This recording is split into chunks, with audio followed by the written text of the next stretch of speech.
विश्व भारतीय जन सेवा संस्थान ने सहारा निवेशकों की समस्याओं को लेकर राष्ट्रपति, प्रधानमंत्री, सहकारिता मंत्री, वित्त मंत्री, उत्तर प्रदेश, बिहार, मध्य प्रदेश, राजस्थान, महाराष्ट्र और उड़ीसा के मुख्यमंत्री समेत कांग्रेस सांसद और लोकसभा के विपक्ष के नेता राहुल गांधी को पत्र भेजा है। संस्था ने कहा कि 13 करोड़ सहारा पीड़ितों का सरकार को संज्ञान लेना चाहिए, क्योंकि अब तक सहारा इंडिया की कोई कंपनी का क्लेम पोर्टल ही नहीं बना है। वहीं जो लोग क्लेम कर रहे हैं उनमें से 99% को यह कहकर टाल दिया जाता है कि उनका डाटा सहारा इंडिया से मैच नहीं कर रहा। संस्था ने सरकार से यह स्पष्ट करने की मांग की है कि निवेशकों को केवल मूलधन मिलेगा या ब्याज सहित राशि लौटाई जाएगी। इस मसले ने करोड़ों परिवारों की चिंता और बढ़ा दी है। साथियों नमस्कार, मैं नागेंद्र कुमार कुशवाहा, राष्ट्रीय सचिव विश्व भारती जन सेवा संस्थान। साथियों, जैसा कि आप सभी को पता है कि विश्व भारती जन सेवा संस्थान एनजीओ हमारा पूरे देश के 13 करोड़ सहारा के जमाकर्ताओं की लड़ाई लड़ रहा है, और वह लड़ाई सड़क से लेकर सदन तक और सदन से लेकर के माननीय न्यायालय तक सभी जगह लड़ाई लड़ रहा है, और चारों तरफ से सहारा इंडिया को घेर करके बाध्य कर रहा है कि देश के 13 करोड़ लोगों को भुगतान आपको देना ही पड़ेगा। और सहारा के जो अधिकारियों ने जो देश को लूटा है, जो देशद्रोह का काम किया है, लोगों को 10,000 से ज्यादा लोगों को आत्महत्या करने पर विवश किया है, इनको भी जेल के सलाखों के पीछे कैसे पहुंचाया जाए, इस पर भी काम कर रहा है। इसी क्रम में एक तरफ लीगल में तो हम लोग बहुत तेजी के साथ आगे बढ़ रहे हैं। माननीय सुप्रीम कोर्ट में, कई लोअर कोर्ट में, उच्च न्यायालय में, सीआईडी में, कई जगह हम लोग एफआईआर, कहीं रीट, कहीं और कुछ याचिका हम लोग डाल रहे हैं। लेकिन इसका मतलब ये नहीं है कि हमारे देश के जो माननीय प्रधानमंत्री जी हैं, कई जिम्मेवार नेतागण हैं, कई राज्य के मुख्यमंत्री जी हैं, महामहिम राष्ट्रपति महोदया जी हैं, इनके सामने हम अपनी बात को न रखें, ऐसा भी संभव नहीं है। लगातार देश के तमाम जितने भी हमारे आला नेता हैं, माननीय प्रधानमंत्री जी से लेकर के माननीय मुख्यमंत्री जी को लगातार 3 साल से हम लोग जगाने का कोशिश कर रहे हैं कि सहारा के मुद्दे पर आप अपना मुंह खोलिए, कुछ कार्रवाई कीजिए और देश के लोगों को राहत देने का काम कीजिए। हम अपना काम करते रहेंगे।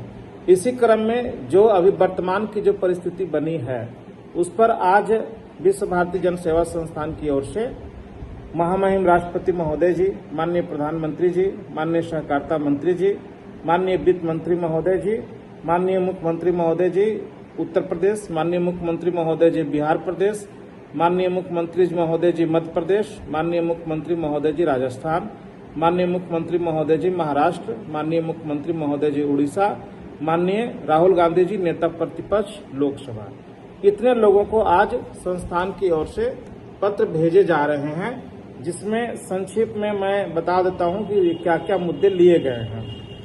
देश के 13 करोड़ सहारा पीड़ितों को मुद्दे पर गंभीरता से विचार करने के संबंध में, उसमें जो अभी प्रेजेंट सिचुएशन है, उसमें क्या क्या काम करना चाहिए और क्या कैसे निदान होगा, उसी को हम लोग अंकित किए हैं।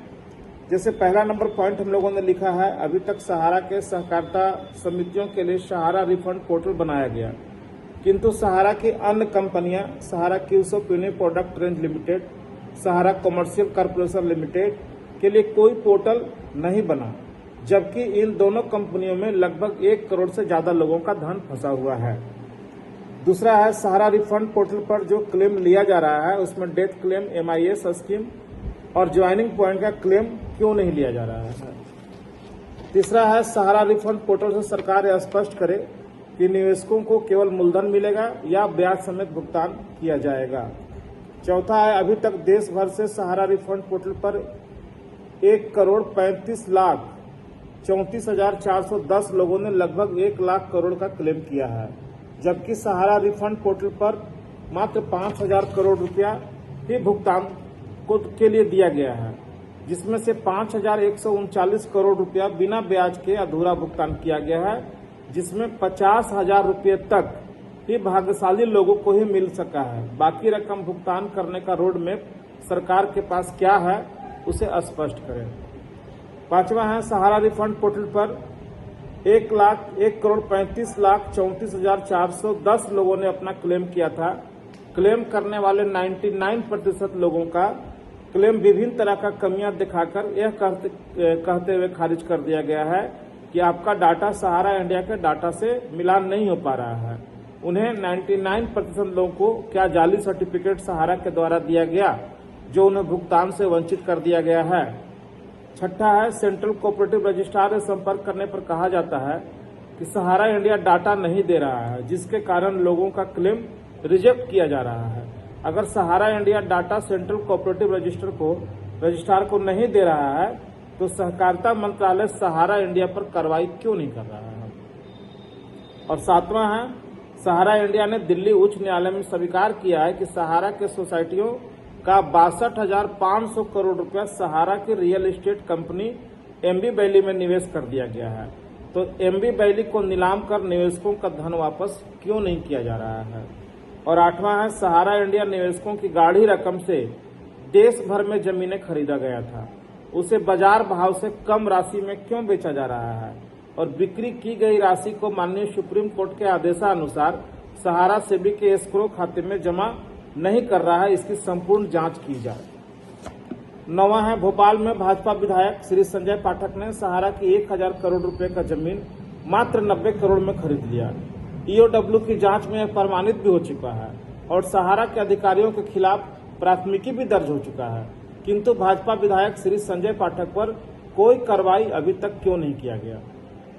10वां है, विगत लोकसभा चुनाव में और झारखंड विधानसभा के चुनाव में सहकारिता मंत्री श्री अमित शाह ने सभी जमाकर्ताओं को पोर्टल पर क्लेम करने के बाद पाई भुगतान करने को कहा था। क्या यह वादा सहकारिता मंत्री श्री अमित शाह ने पूरा किया।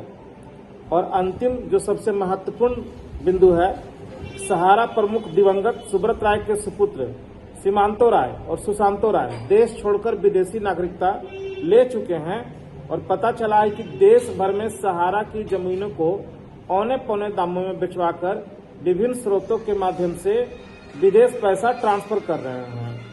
इन दोनों पर कई राज्यों में प्राथमिकी दर्ज हो चुका है और कई राज्यों ने इन पर वारंट भी जारी कर दिया है। क्या इन्हें विदेश से भारत वापस लाने पर केंद्र सरकार कोई विचार कर रही है।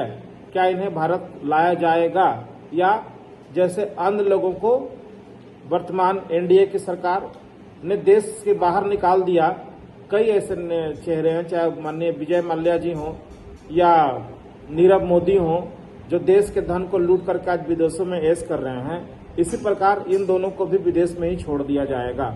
ये सारे सवालों को लेकर के आज हम लोग ये सारा पत्र हम लोग डिस्पैच कर रहे हैं और ये केवल पत्र लिख करके ही हम लोग छोड़ने वाले नहीं हैं। ये पत्र जैसे ही रिसीविंग हो जाएगा और उसका जवाब हम लोगों को नहीं आएगा तो इस सभी लोगों को हम लोग आरटीआई के माध्यम से जवाब तलब भी करेंगे और उस जवाब को हम लोग माननीय सुप्रीम कोर्ट में, हाई कोर्ट में सब जगह जाकर के लगाएंगे। जवाब नहीं भी देते हैं तो भी इस पत्र को हम लोग माननीय न्यायालय में रखेंगे कि आखिर इस देश की सरकार किसके लिए है। क्या देश के 13 करोड़ सहारा के जमाकर्ता और उनके परिवार को मिला दे तो आधी आबादी मतलब 50 लाख से ज्यादा लोग क्या इस देश के वासी हैं कि नहीं है। क्या उनको उनका न्याय मिलना चाहिए कि नहीं मिलना चाहिए। इन तमाम बातों को लेकर के जहां विभिन्न न्यायालय में हम लोग गए हैं वहां भी इसको हम लोग रखने का काम करेंगे। तो साथियों, संस्थान पर विश्वास बनाए रखें। संस्थान अपना काम कर रहा है, हम न्यायालय में भी हैं, हम सड़क पर भी हैं और सरकारों को घेरने में भी कोई कसर नहीं छोड़ने वाले हैं। अभी आप और कुछ देखेंगे, अभी तो जो भी कुछ हुआ है वो बहुत कम है। घटनाक्रम बहुत तेजी के साथ अब बढ़ेगा और आप देखेंगे कि देश के विभिन्न न्यायालयों में, सड़कों पर भी हम लोग नजर आने वाले हैं। इनको हम लोग कहीं से छोड़ने वाले नहीं है जब तक तमाम देश के एक एक लोगों का भुगतान ना हो जाए। धन्यवाद साथियों, नमस्कार, जय हिंद।